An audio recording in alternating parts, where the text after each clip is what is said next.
Good morning. Good morning. Happy Wednesday. I am so excited to be here today, and we are going to talk about all about technical interviews and all about preparation for technical interviews. And yes, we are going to talk about LeetCode questions one more time. We're going to talk about um, how the right way to prepare for technical interviews and if uh, you know matters. Um, yeah, we're kind of going to break it down everything today. So, yo, as you're joining, say good morning, say hello, say where you're watching me from. Good morning, good morning. Say hello, say where you're watching me from. So we're gonna break down technical interviews, and I think it is important because there are so many misconceptions, especially among um, more junior developers, and there's a lot of information out there, right? There's a lot of information out there. But before we get started, as always, I would like this platform to be a platform where people network, um, where people find connections and stuff like that. We'll take your time and break it down for us. Appreciate this so much. Thank you so much, and I appreciate you being here. And this is so great. Hello, oh Austin, Texas here. Awesome. Hello, Will. It's so nice to see you. It's so nice to see you. So let's dive right in. Um, and the title for this live stream for today, like that, you don't have to solve like hundreds legal questions to land high-paying jobs, right? Uh, and I'm going to break it down to you. So, what is important? What is important? I think when it comes to highly technical interviews, it is important to understand. Here's the thing, right? It is important to know fundamentals, and it's important to know fundamentals, and um, also it is important to know how to think. And later on this stream, I'm going to break it down how I made it in tech and how what was my experience with coding interviews. Good morning, Chris. Good morning. Let's talk about practicing LeetCode questions, practicing whiteboard interview.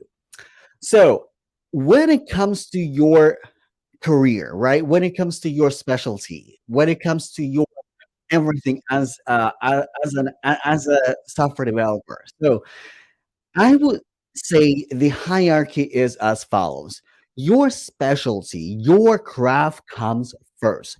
You have to be good at what you actually do day in and day out, whether it is back end, front end, full stack, iOS, Android. You have to be good at your craft. You have to be good at what you specialize before you nail down, before you know your specialty fairly well. And software is such a field where you will never be perfect, right? There's always room for improvement, but unless you can do elementary stuff fairly quickly and fairly without googling too much. I give you an example for iOS, for mobile development, right? Like for a mobile developer, right? A decent mobile developer, no matter what like level they are at, a decent mobile developer can create like a list view, right? A list of items populated from some sort of like data, right? And there are two ways to do that. And if let's say if you're a mobile developer and if you can do that elementary stuff fairly well, there's you have no business diving into that. Hello from Chicago. Hello. You have no business diving into algorithms and data structures because you need to nail down your niche and your specialty first. So you should be fairly comfortable with fairly simple or intermediate task when you are given it before diving into algorithms and data structures. And here's the point: when it's gonna sound like I'm talking from the both sides of my mouth, right? Fundamentals are important, right? Because also a lot of people, they know how to do stuff in their specialty realm, but they're missing out on fundamentals, right? For example, one of the common challenges sometimes I see with people, with um, uh, people that I used to mentor, I would ask them like, "Hey, um, what kind of collection types do you know?" And people get stuck, right? Or like just elementary data structures, and elementary types, right? Like how to manipulate with a string, what you can do with a number or integer, what can you do with double, what can you do with float, stuff like that. It's really important to understand your fundamentals. So like it's important to practice your fundamentals because it's gonna make you a better developer.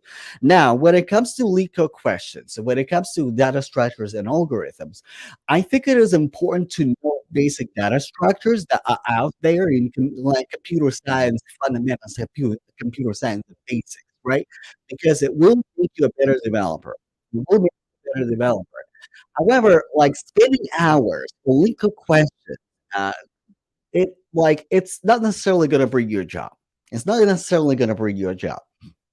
Uh, Practicing and diving into programming language and algorithms and data structures, like side activity as a side activity, not as a main activity, as a side activity, will eventually make you a better developer. You will better understand how your language works, and you will better understand data structures and what data structures you can utilize. Because uh, as you're developing software, right? And especially if you're a front end developer, it's not always about like make a button smaller, bigger, or like doing checklists, right? It's also about optimizing your code so your code is more readable and more robust, right? And for that, you will use algorithms. Not when I say algorithms, a logic, right? That you design. It's not necessarily LeetCode questions.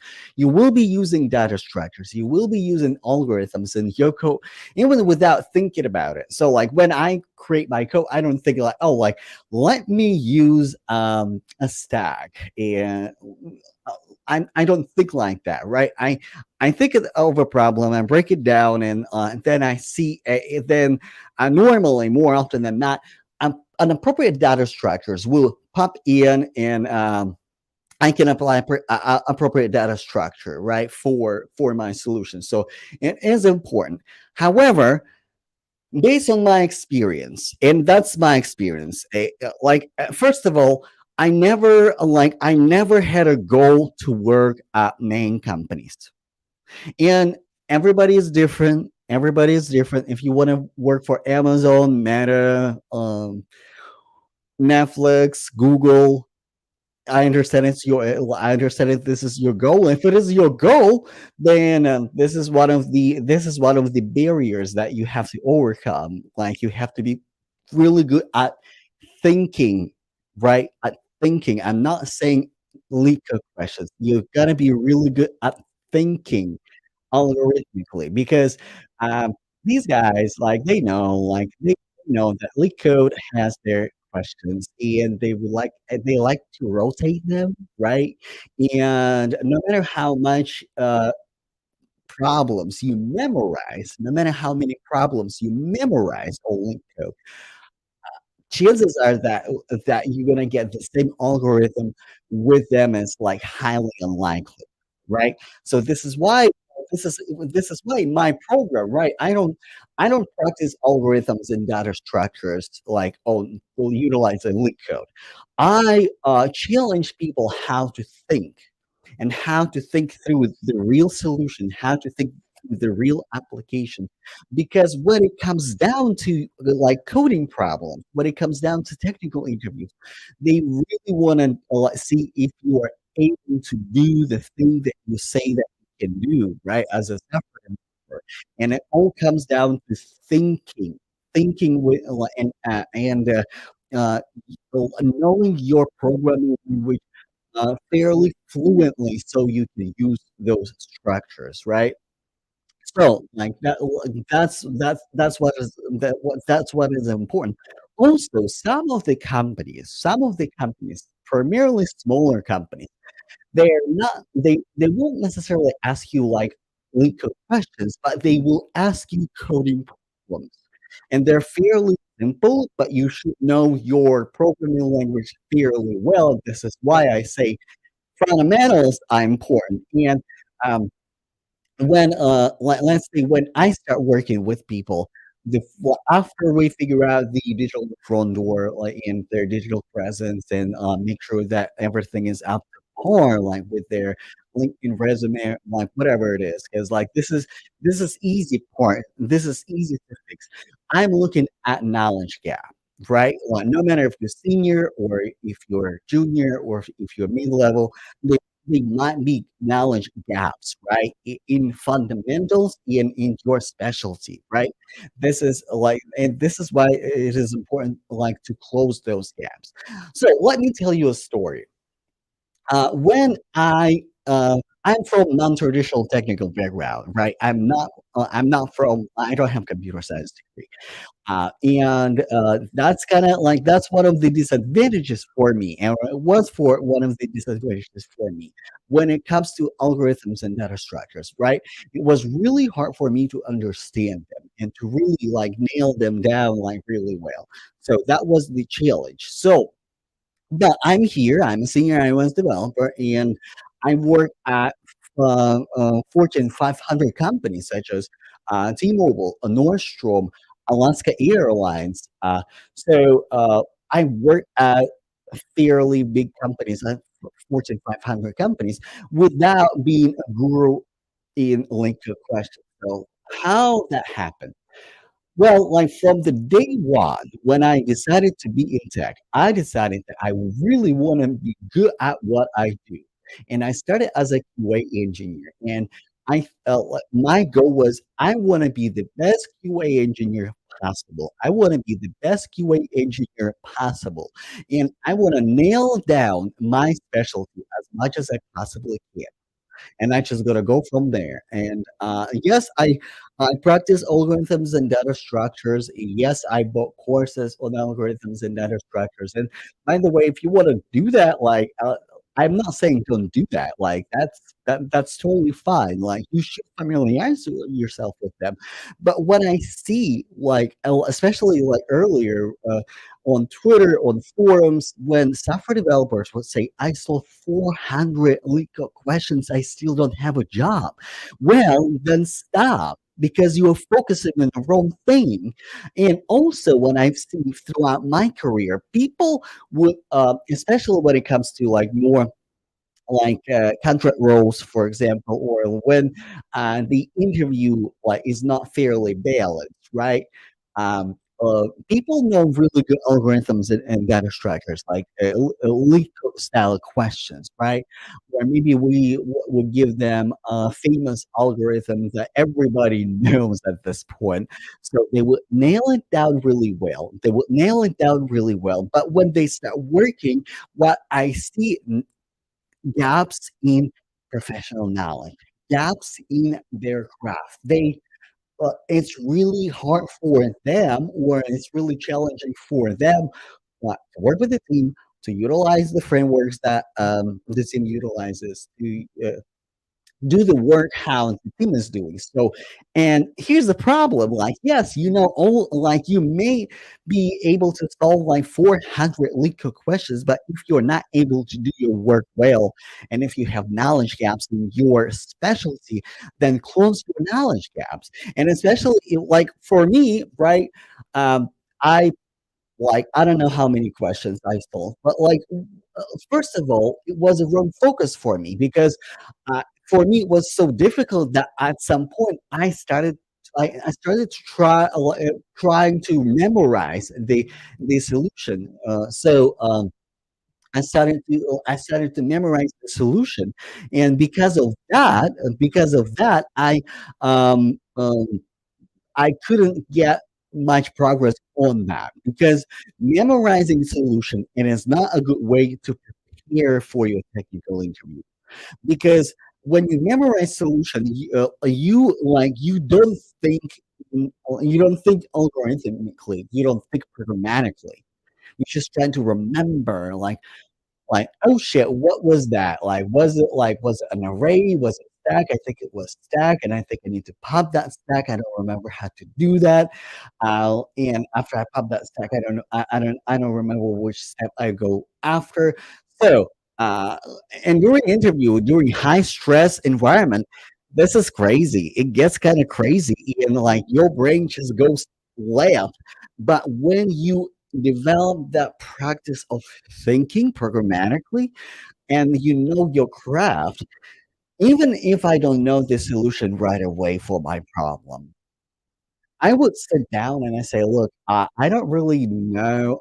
Like nothing really comes up for me for right now for this solution, but let's break it down as it was a feature." And I start breaking it down. And at this point, I just like I like I just I'm just winging it because when I break the problem down, it's easier to solve it, right? And majority of the time, or sometimes, my interviewer would stop me and say, "Hey, Eugene, this is good. Like, let's move on. We don't have enough time." So, but how I got my jobs in tech, right? For like good salaries, for good money, for good positions and good companies, not just startups. I was focusing on my craft. I was focusing on my knowledge, and I was focusing on closing my knowledge gap as much as possible. And this is what I'm focusing in my program, closing the knowledge gap. If you're a web developer, but you're lacking knowledge in CSS, or if you're iOS developer, and if you don't know the basic stuff, but that you can do with UI Kit or Swift UI, and you don't know the basic fundamentals, you're kind of iffy. What is the collection types in your programming language, then like you could probably need to close that gap first, and before you play with big guns, and it will hinder you in your career, in your profession, not your job too, because you're gonna get more feedback and uh, down the line that code is like more difficult to maintain. So, um, as of right now, let me know in the chat if you have any thoughts or any questions. I know technical interview is challenging. I know technical interview is hard, especially whiteboard questions. So, do you have any questions for me?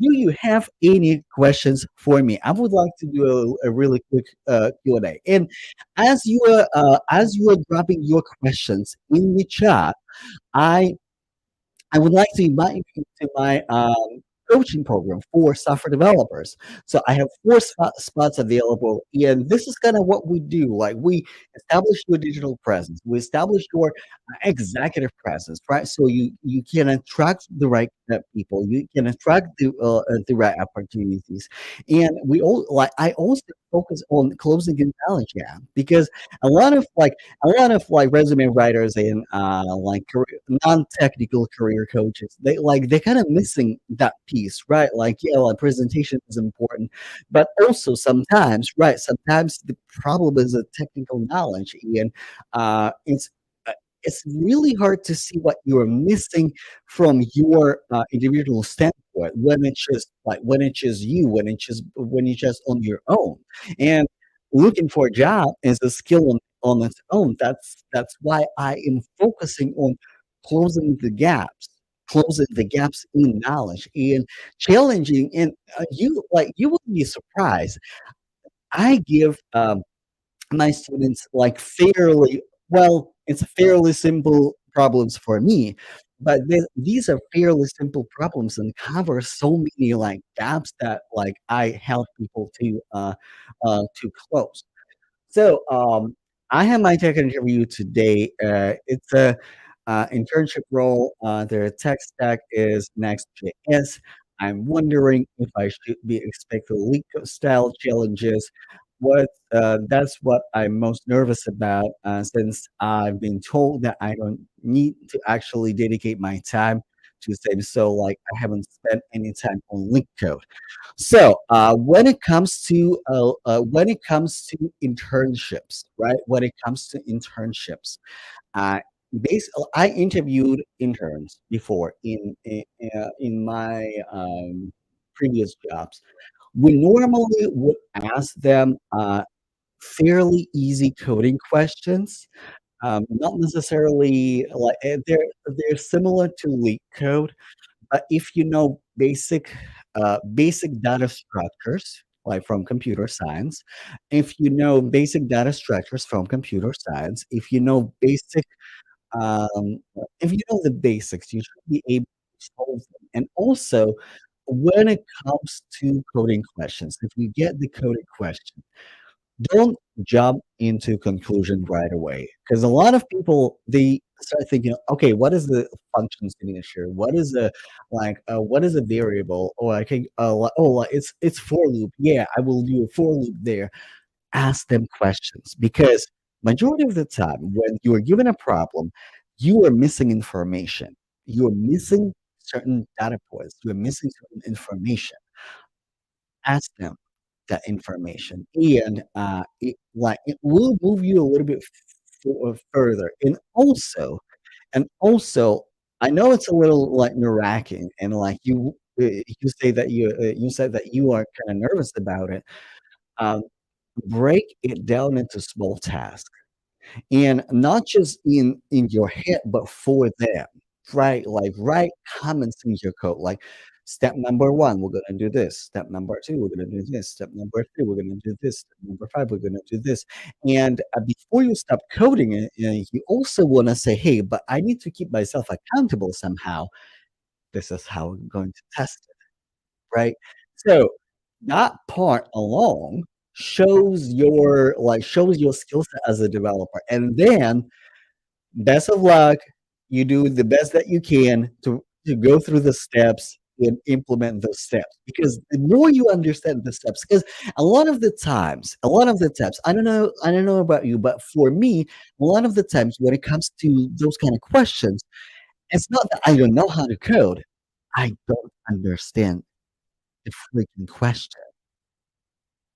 So that's like, if you understand the question, if you understand what exactly you need to do, this is 80% of the battle. This is this is literally 80% of the battle. So let me know if it makes sense. Let me know if it makes sense. Each internship position is different.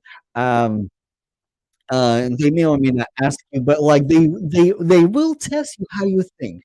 So this is why I say it's important to learn how to think as a programmer, as a solution provider, as a solver. This is who we are. We're solution providers, and we're problem solvers. So, Rashad, say hello, everyone. I am Len. Oh, well, I'll catch you on the replay. Yeah, and Rashad, if you have any questions about technical interviews, algorithms, data structures, stuff like that, like, feel free to drop that in the chat as well. But I am telling you, throughout my career, I don't consider myself a guru in algorithms and data structures. Far from it. I think as I'm getting better at programming and at programming language or languages, I'm getting slightly better at algorithms and data structures, like, logically, right? But I spent majority of my preparation and career focusing on my craft first. Yes, I had all of the subscription, Algo Expert, LeetCode, you name it. I book courses on Udemy just to understand it better. But this is not what brought me the most amount of my career moves and the most amount of success. Like, keep brushing up on the fundamentals. Keep practicing those questions, right? But don't make it your main focus. Do not make it your main focus, because it's like, if a lot of people get stuck on them, and, like, they really shouldn't. They really shouldn't. Like, my, the position before my last position, right? Like, I got it through take-home project, right? I nail it on, take-home project and technical interviews. My new position that, like, I'm starting on Monday, I again, I just because I know my from the technical standpoint, just because I know my craft, and also like how you communicate your value, how you present your value. So like this is kind of what I'm focusing on in my program, right? Because so many people get distracted with like LeetCode questions, with this, with that, because there's so much information out there, and every technical guru will point you to a different direction, which like there are many ways to go to the top of the mountain, but um, I'm focusing on the most effective way to get there. So that's kind of what I have for you for today. Thank you so much for joining. uh, you all are amazing. I really appreciate all of your comments. Stay with me till the end. Like I said, if you want to check out my coaching program, you can schedule a call with me, a mini coaching session. The link is in my bio. And stay tuned. My next show, my next live stream, will be on Friday. And on Friday, it's gonna be really dope live stream. We're gonna talk about that. Yes, you can have it all. You can have a good team, you can have good salary, you can have a good career. You can have it all if you have the right system, if you have the right people. But we're going to talk about it on Friday. So, like, Good Friday motivation, right? So, join me at 10 o'clock on Friday for my live stream. And as of right now, if you're watching on the replay, um, drop keep your questions coming, keep your reactions coming. I appreciate each and every one of you, and I'll see you later. Bye, y'all.